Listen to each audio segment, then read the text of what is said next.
Welcome to this edition of the Locker Room Chat, brought to you by the Shanneman Sports Museum of Tacoma, Pierce County, and Rainier Asphalt and Concrete, the #1 asphalt and concrete repair contractor in the Tacoma and Seattle area. For quality workmanship and top-notch customer service, contact Rainier Asphalt and Concrete at www.rainierasphalt.com. Let them know you heard about them on the Locker Room Chat. From the vault, we're pleased to share with you an interview conducted 12 years ago by Doug MacArthur with legendary Pierce County sports icon Stan Naccarato. Considered one of the most notable community activists in Pierce County history, Stan's impressive resume includes 20 years as president and general manager of Tacoma's AAA baseball team, affiliated with the Minnesota Twins, New York Yankees, Cleveland Indians, and Oakland A's. Several of his promotions received national notoriety, and he consistently had strong season ticket sales from fans he called personally every year. He served as the boxing commissioner for Washington State for several decades. Along with Doug MacArthur, he willed the community to vote to build the Tacoma Dome, which has stood now for over 30 years. His interview will be lively and positive about Tacoma, a city he compared to San Francisco and one he loved deeply. Stan, we're going to start from the beginning. Where were you born? Where were you raised? Tell us a little bit about your youth. May 3rd, 1928, Tacoma General Hospital. So it's 82 years ago on May 3rd, which is right up the street. And what about as a kid? What were your interests? What'd you do? Where'd you play? Well, one of the neatest things was that we bought a home on Spanaway Lake. And I went to Spanaway grade school and delivered papers for the Tacoma Times because my dad was circulation manager. And I rode my bike 12 miles a day. And I love living on the lake because fishing I love, and the greatest dog pal would always go with me. And one of the ones I can remember better than any other one was I was casting for salmon, or for bass, and using a big plug, and I threw it through some bushes over on the island, which was right across from my home, Spanaway Island. And it fell into a canoe, and I didn't know it, and I was pulling, and I kept getting, and I pulled some more, and it kept moving a little bit, and I thought, all of a sudden, a canoe appears with two stark naked people inside the boat, man and woman. They were having a party, and was making some waves. I wasn't quite aware where they were coming from, but I'll never forget that as long as I live. That was some kind of a catch. It was. Amongst your friends, the Boyle family at that time? They were my best friends. I was over there more than I was home because I go over and play basketball and play baseball and throw. The Boyles were wonderful people. He was an attorney and a big family. And all the brothers I grew up with, they were great. And speaking of sports, did you play organized sports as a youngster? Well, on teams, we had certainly, and baseball was my dream, and we had the little teams that we played on, and one was in Spanaway, and then I played on Spanaway grade school team, and then went to Clover Park, and in my senior year, signed with the Cincinnati Reds, and went to Ogden, Utah, and I was 19-5 my first year, and I was 15-4 my second year, and I was 5-0 when I tore the rotor cuff and the deltoid muscle on the right side. And my dad said, we're not going to cut up your body at 21 years of age, so I guess this is going to do you, and it did. Although my arm is fine now, I can go out and play catch and do. It doesn't bother me at all. The legendary Pip Kohler involved in your professional career? The legendary Pip Kohler was. Was he your manager? Or? He was. Going back to Clover Park for just a minute, you either were unbeaten or once beaten in high school? Once beaten, and one of the biggest ones of my life was beating Harry Nygaard, who was, one of the greatest fastball pitchers that ever came out of this area. And man, he had great stuff, and I still have the article to prove it. So, Harry had arm problems too. He did. And signed professionally as well. He did that. If I remember right, your only loss at Clover Park was a 1-0 affair to Puyallup, wasn't it? That's correct. Well, you went on, of course, then into professional baseball as a career, but not as a player. That's correct. So when you got out of the service, out of the baseball, you came back to Tacoma? Yeah, I came back to Tacoma and my home. And what then? Well, then they were talking in terms of baseball for the city and the Genie Stadium and the great job that Ben did in constructing that stadium. We'll never forget. And it was time then that something happened that was incredible, and that was that in the middle of the night on a Sunday, the Chicago Cubs moved to Wichita because they were very upset with some of the people that were leading our city, whether they be councilman or mayor, whoever it was. Anyway, they were up and out of here, and so that was on Sunday. On Monday, I was on the phone 8 hours, as I was on Tuesday, and I got 19 people and myself, 20 of us, put up the money to raise $100,000. And the president of baseball was in Seattle and got him to come over to Tacoma to see our ballpark. Also then the president of our league. And we talked back and forth, and there was a franchise. And we got that franchise to come to Tacoma, or there would not have been baseball to this day, because our new guys have come in, just signed a new 30-year lease. And so we're fixed for AAA baseball, which has been outstanding. It has that stadium, and it's going to be renewed now. So neat time in baseball. Before we get a little further into professional baseball in Tacoma, let's go back. You came back out of professional baseball, and didn't you get involved at that time in a couple of ventures like Stanley Shoes and maybe a KLAY radio? Does that fit in that time frame? That's true, it does, yeah. Tell us a little bit about that. Well, the Stanley Shoes was kind of neat because there was a baseball team looking for money to be sponsored and so on, and they became Stanley Schumann. And Doug MacArthur, I knew him well. He ran the ball club and did just an outstanding job. And we went back and won a title, and that's one of the fun trips of my life. I mean, went back and we were in the Dakotas, and we won there, and then went on to the big one.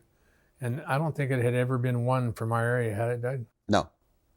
That was incredible. First West Coast team, I think. I can remember the last out, just being up in the press box, but that was one great fun trip. Well, that was the baseball portion of Stanley Shoes, but you sold a few pair of moccasins and knickers and other things, didn't you, along the way? Yeah, the Brotman family, we were partners in the venture of Stanley Shoes, and we sold a lot of shoes at 9th and Commerce, right on the corner across from the Winthrop Hotel. And a lot of people to this day still keep coming up to me and said, I always, when I'm doing the boxing announcer, where'd you get them shoes? It wasn't just a shoe store, it was a drop-in center, wasn't it? It was a drop-in center. Yeah, lots of sports talk. There was a lot. And was that about the same time KLAY radio came into being? That's in that tenure, yes. But tell us a little bit about that. Well, one of my very best friends my entire life was Clay Huntington, and he put the program together. And so anyway, I helped sell, advertising and all those good things that go with it. That was a fun time also. Well, you also got some shots at announcing with Clay at that time too. I think you've got a story. Didn't Clay just give you the mic one night and said, go to it, or didn't even say go to it? He just left you.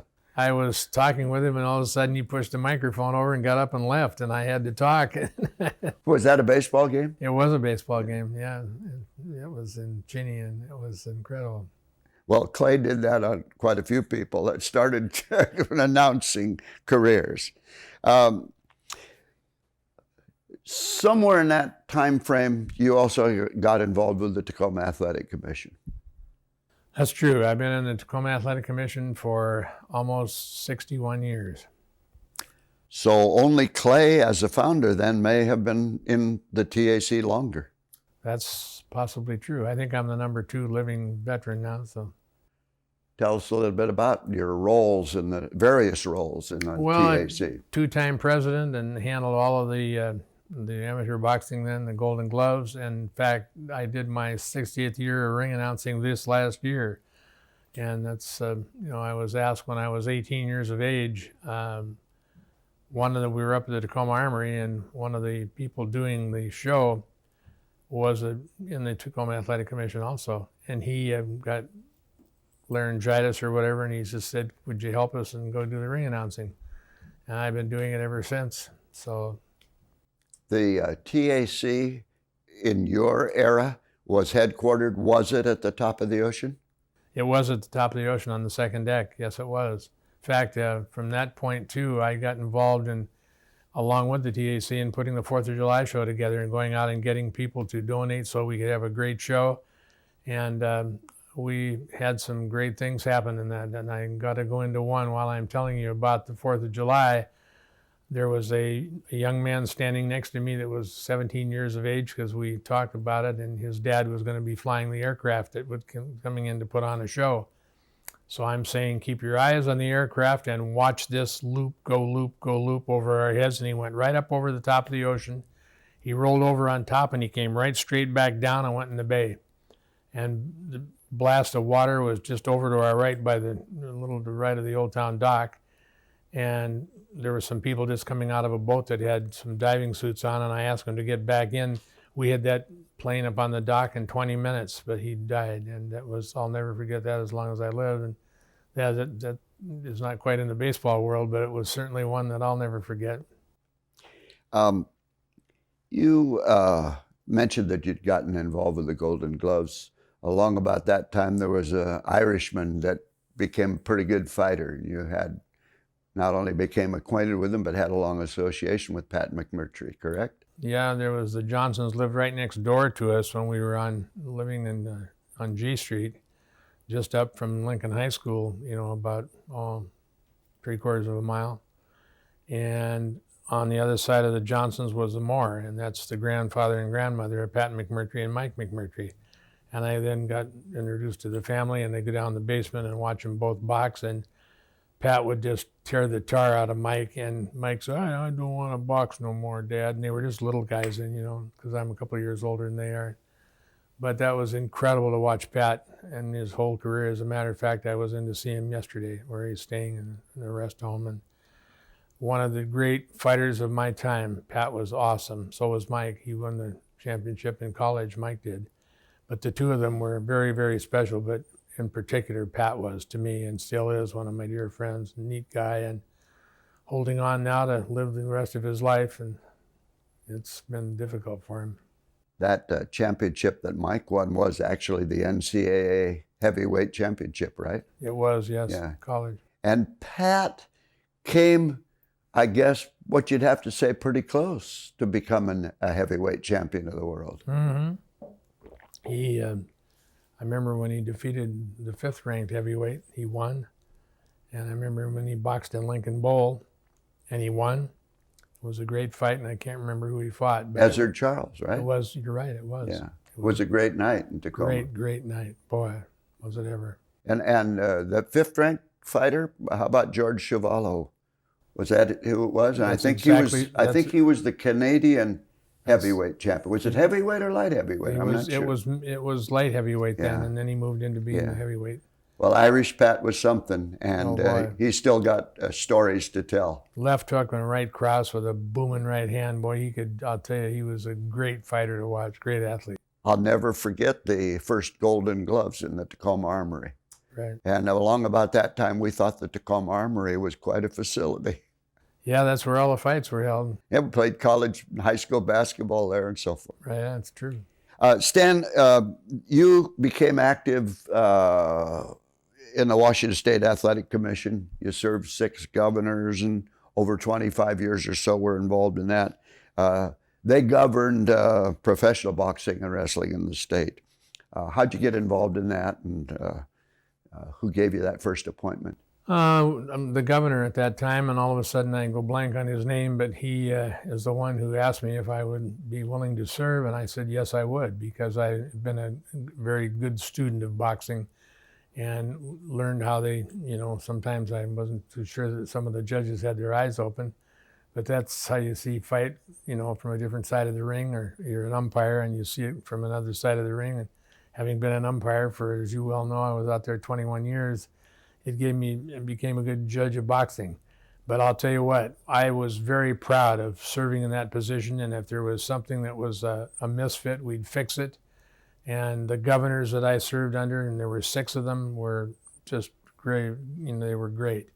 And that's something that it wasn't very long ago I was asked, would I still be interested? And I said, I've had enough of that, I think. But it was, I had some great boxing nights.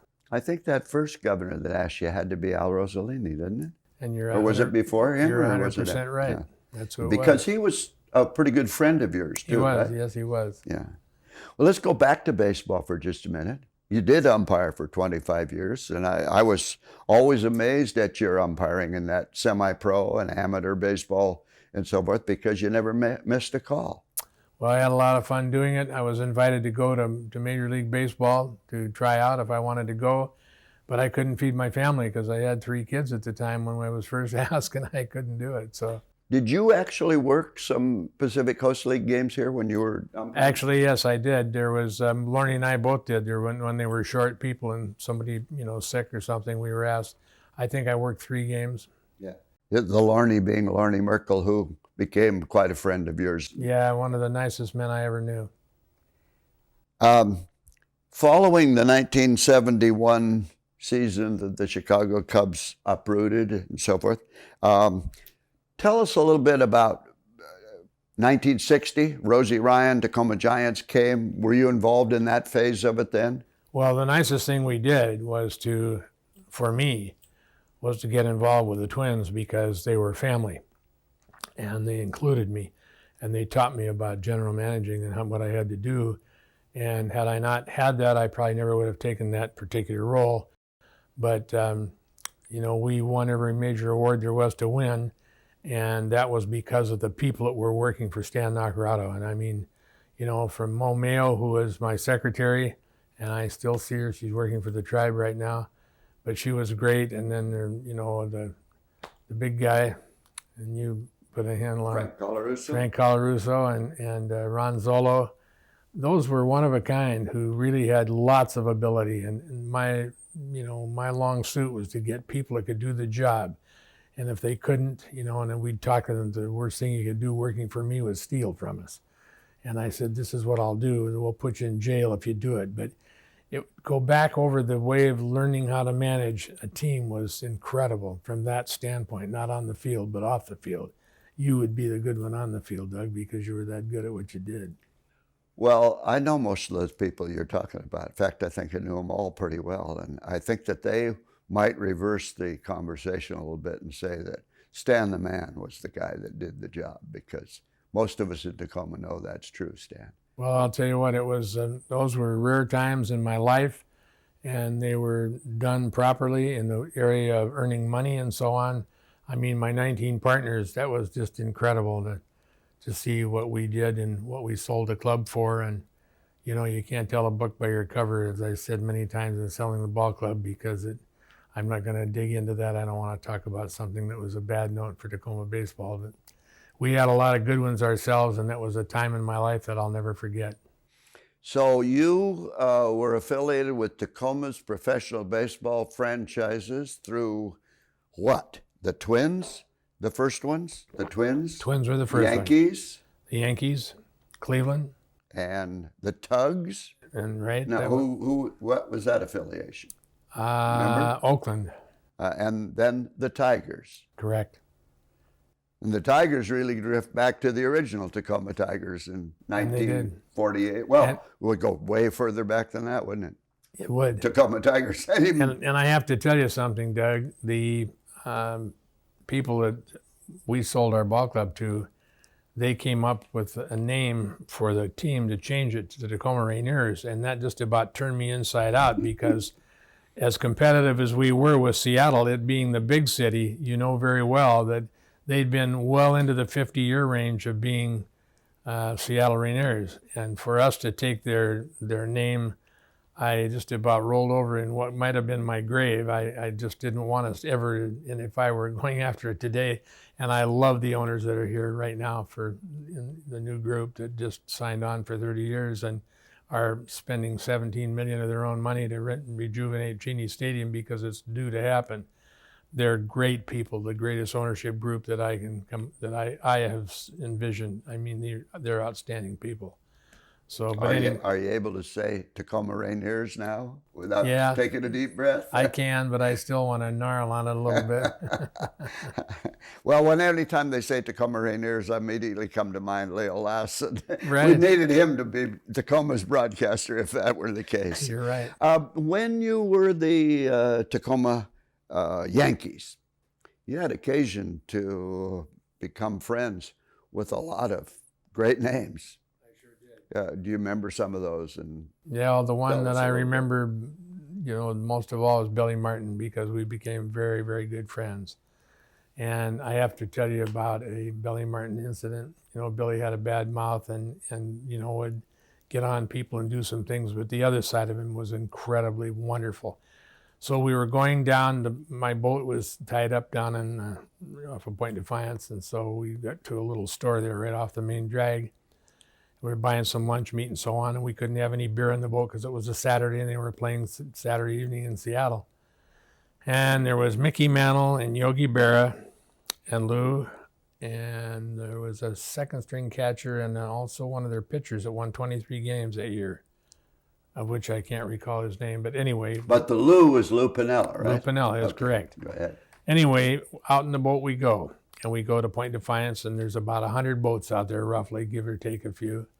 And looking toward the bridge, I see a tug coming with two big barges it's pulling, full of cement, broken cement, rock, and whatever. And the guy steering that boat, that tug came right through all 100 boats. We all had to move out of his way. And Billy Martin is screaming, and I can't tell you the words he said, but all of them in the swearing dictionary were used. And the guy said, we're about 20 feet away from him. He said, "You talking to me?" He said, I'll never forget that. I said, "Can't you just see this as a war in the store with Billy going wang, bang to bang?" And then further with Billy Martin on Christmas, and I can't tell you the Christmas day, his wife, Mary, called me, and she said, Stan, and I said, "What's wrong?" She said, "Billy just died." And one of the unbelievable things, he's coming, partying a little bit on Christmas Day, rolled over his pickup truck, broke his neck, and died. And I'll never, ever forget that as long as I live. It's one of the lower notes of friendship. But what an incredible, neat guy Billy was. When we went in that store to get the lunch meat, there was a street lady in there with it was summertime, and she had on a fur coat, an old one, had two pockets in the front, and she said to me, "Was that Billy Martin?" And I said, "Yes, it is." She said, "Could I get an autograph for my grandson?" I said, "Certainly." And I had a dozen baseballs in the trunk, and I went and got one. Billy came back in, and he took a $50 bill, and stuck it in her pocket. And that's the kind of guy he was. It was just incredible what he would give to the people that didn't have anything. It was just, Billy had, one side of him was this bad bugger, and the other side was one of the neatest men I ever knew. Well, if you ever played baseball, you kind of admired that side of Billy Martin too. Boy, did you ever, you're right. You had some other great names. While you were with the club in Tacoma, you had both Jose Canseco and Mark McGuire. Yeah, and they were all both here at the same time. And what are your remembrances of them? Because baseballs were $3.20 at that point in time, and we buy them for $36 a dozen or whatever, And those guys in batting practice were hitting over 100 balls a day, Doug, over the wall. And so I had to take it and not have people out there before the game, or we'd have gone broke. And it was incredible. And both of them were, I always said that if you can't say something good about somebody, I don't want to be a part of that. But they were both incredible players. And when they were here, particularly in Tacoma, and long ball was the name of the game. I saw McGuire hit a ball over the left field wall out to a street pole that's 520 some feet from home plate is where that ball landed. You're talking at Cheney Stadium? At Cheney Stadium. It's in the parking lot for Foss High School. And there was a guy out there with his kid, and he showed me right where the ball came down, and they got the ball. And it didn't hit anybody, but it could have. And oh my gosh, he had some strength. Well, you had some other names too. Hoyt Wilhelm was your pitching coach. He certainly was. Hall of Famer. I was with the New York Yankee group the year we had him. Another person, the name might not be in the McGuire and the Canseco and Mantle and Martin class, but certainly had a reputation amongst baseball people, and that was Ed Noddle. Tell us a little bit about him. Ed was just one of a kind, and what a wonderful guy. And those are the neat people that you meet in the game. and just a really, really, good coach. Went on to, make some money doing that and managing, but we had some great people across our lines. Stan, you had a secret to your success in professional sports franchises in Tacoma. I've watched other sports franchises come and go, but yours was always based on one thing, and that is the sales of season tickets. Talk a little bit about that. That was my long suit, Doug, and it always has been. I love to sell. And to this day, in a few days, I'm going to be 82, and you're well aware because we've grown up together. But the beauty of that is that having sales ability to call and ask people to participate, and basically some people have never turned me down. And that's probably some of the richest reward that I've had, is being able to make those calls and get the job done. And we're working on a golf course out at American Lake Veterans Hospital. And one of those people that we talked to, he gave us $500,000 toward that project. But I could go on forever and talk about the people that have given money to me for projects, and it's been heartwarming. But let's talk about the success of a franchise. And when I say that's your secret, it probably isn't fair to say a secret, but that is the foundation for a successful franchise, particularly in the Tacoma community. Am I not right? No, there's any question about it. It's having the ability to sell and have people believe in you enough so that I was always taught that the most important product you had was your customer. And that I will never forget. They're just the best. And we had so many people to this day that I met at the ballpark that still say hi and hello, and we're still, we're growing into those ages now. We're getting in a touchy area when you're in your 80s, but boy, there's still a lot of them out there, and they never, ever cease coming up saying, I'm so-and-so, and I came to the ballpark, and, da-da-da-da. It was fun. In 75, you were named General Manager of the Year in professional baseball, won that Charlie McPhail promotional trophy from the National Association of Pro Baseball Leagues. That's one of the most coveted awards in baseball, and you were named General Manager of the Year by Sporting News. No one in the history of that association has won all three major awards in the same year, and I'm here to tell you, Stanley, you earned those, you deserved them. And we in Tacoma, particularly those of us who are baseball fans, we're grateful. Well, so was I, Doug. That's one of the greatest things that happened in my career. You've always said, and people have asked you, when you left Tacoma, went into pro ball and so forth, why didn't you go somewhere else? Why did you come back? And you've always had an answer. I'll tell you why, and I'll talk about the lady I'm married to and following her around, because she was a Hall of Fame professional bowler, both national and international, before she got out of the game 4 years ago. And in all of following her, and then I was on the promotion committee to go to find AAA teams when baseball expanded. And I went to all of these cities from coast to coast, from bay to, ocean to ocean. I have never been in a town that I wanted to move to or that I would move to more than Tacoma. I'm living right at One Stadium Way, looking right on the bay. On a beautiful day, you can take a big spoon and get a dip right out of the top of Mount Rainier. It is absolutely gorgeous. And to go up on the roof and look over to the other mountain range, because it's a 17-story building that I live in, I could take anybody up there and tell you that I have always been in love with this city. It was the greatest thing. My dad was a newspaper man and circulation manager of the Old Tacoma Times for 38 years. And the traveling we did, going here and going there, never has there been a city that I ever loved as much, or will I ever love as much, as the city of Tacoma. That's a mouthful. It's a true story. Continuing to talk a little bit about baseball, Stan, you must have some memories about Cheney Stadium and a certain crew that you had. I think we mentioned Frank Colarusso earlier, Ron Zolo, and how about the guy who took care of those grounds at Cheney Stadium, Bob Christopherson. Bobby Christopherson is one of a kind. Boy, he left Tacoma to go to Seattle to become a major league groundskeeper, and he is every part of that. And both he and his wife, great family, and I just can't tell you, days my mouth would fall open when I come in and look at how beautiful that ballpark was on the grounds. And he did it, and he did it so well, and he has a major league job right now to this day in Seattle. And there again, you walk in that park, and nobody does the groundskeeping any better than Bob. Nobody. Baseball wasn't your only endeavor in professional sports.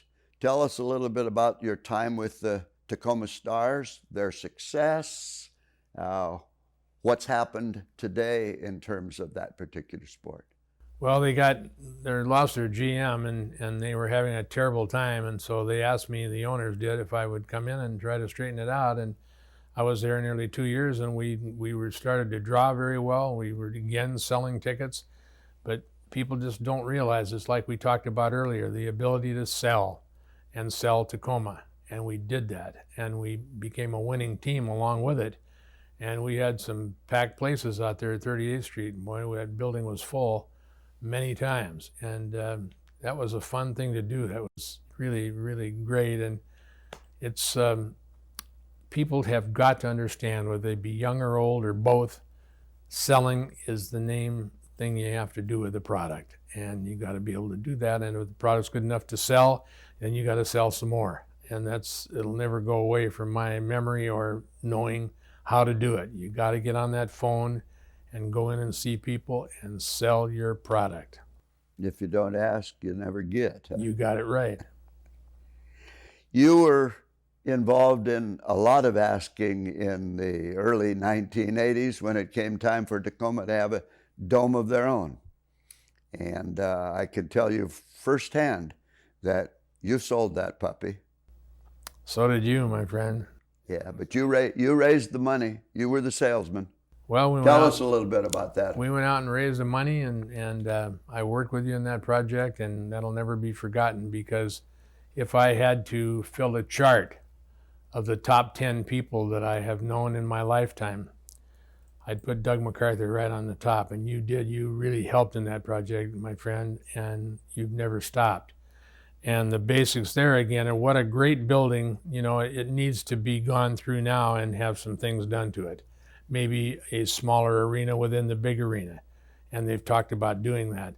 But I'll tell you one thing, from parking to everything that goes on with the thousands and thousands of cars that drive by the dome daily, and you hear the name every single day when they're talking about weather or they're talking about Tacoma, they always mention the Tacoma Dome. It's amazing, and we've never had advertising anything else like that. That's the greatest logo the city's ever had. It's without a question of a doubt. Well, Stan, I know that you and the Tacoma Athletic Commission particularly did the lion's share of work in raising the funds to make sure there wouldn't be a Tacoma Dome without that effort. And I got to tell you, I know how many speeches you made around town, and I think that if ever a sales job was accomplished, I think the one was when several of us were talking around town, and there was this kind of a greeting. In the West End, if we didn't build it near the Cheney Stadium site, they weren't going to vote for it. At McKinley Hill, if we didn't build it at Hawthorne, they weren't going to vote for it. If it weren't downtown, built downtown, they weren't going to vote for it. And you know the answer to that. I do. It's there, and it's been there, and it's still to this day when I walk in, it's fun to go there. Well, I think that you at least were co-author of the phrase, if you weren't the author, and that is, we'll put some wheels on it and move it around, but don't say no to the dome of our own.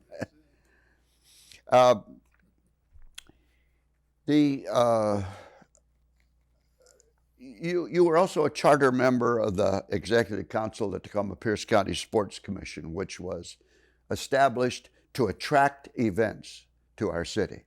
Tell us a little bit about that. Well, and it's still percolating. I mean, they're going out and helping raise money, again, number one cause.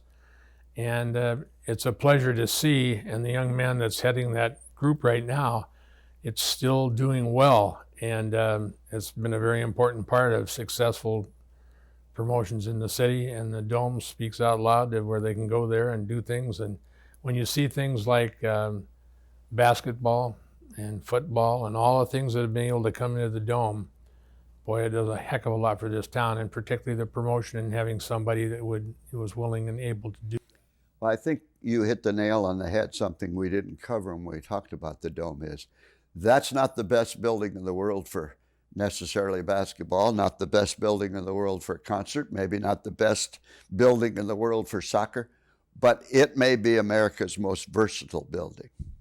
I agree with you without a question of a doubt. And when you go there and you can stay out of the weather and still have, and the vision spots wherever you're sitting in that stadium, you can see.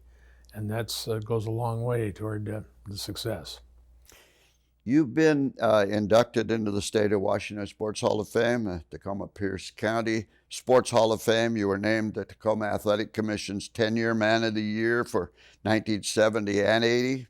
And the Boys and Girls Clubs have an award named after Stan Naccarato. Those are established, awarded annually. What do those mean to you? Well, Doug, it's I guess a way of saying thank you, or that you still remain in the city and people know who you are. So when you call them, I'm not a foreigner, they know who I am, and they'll say yes to gaining, raising some money for things. I'm doing it right now. I'm going back today, and it's incredible to see and be a part of all that for this long, because I'm going to be 82 in a few days, and it's been genuinely the greatest reward I could ever have. And as I told you, Doug, you're right at the top of that list. We've got some great people in this town.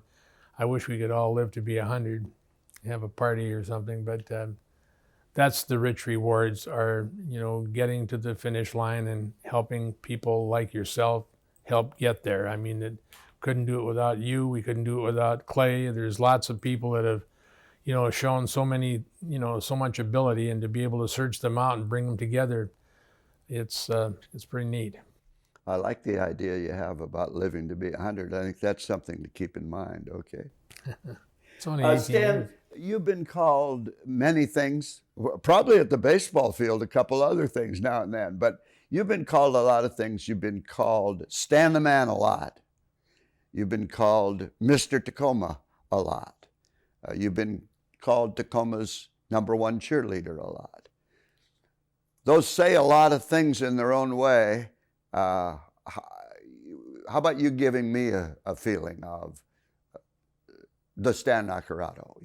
What motivates you? What's the secret of success? What makes it go? What makes you go? It's talking to the people, introducing myself to new people, and because I love people, and talking them into contributing a little bit to whatever the project might be. I've been very successful in doing that. And there has never been a more difficult time, Doug, in raising money to keep things going than there has been these last couple of years. Because we've had taken a shot in this country, as we have all over the world. And we're still on our feet. We're still able to do some things. And those are the richest rewards that I could ever be a part of. And I just love meeting new people and being able to hug them and shake their hands and help them with their project when it comes up. I don't hardly try not to say no to anybody. And I love calling people and getting them. I can, from the Dimmer Foundation. John Dimmer is one of the nicest guys I've ever known. He did so very, very well as a successful businessman. And to see him contribute. Brad Cheney, who I was with just yesterday, the Cheney Foundation, and see them give. And I mean, it's just, and I'm going to forget some people, and somebody will shoot me, but there are so many great people out there that want to contribute with their dollars. And boy, I'll tell you what, it's wonderful to be a part of that. That concludes today's presentation on behalf of Rainier Asphalt and Concrete and the Shannon Sports Museum of Tacoma, Pierce County. I'm Steve Thomas. We thank you for joining us on another edition of the Locker Room Chat.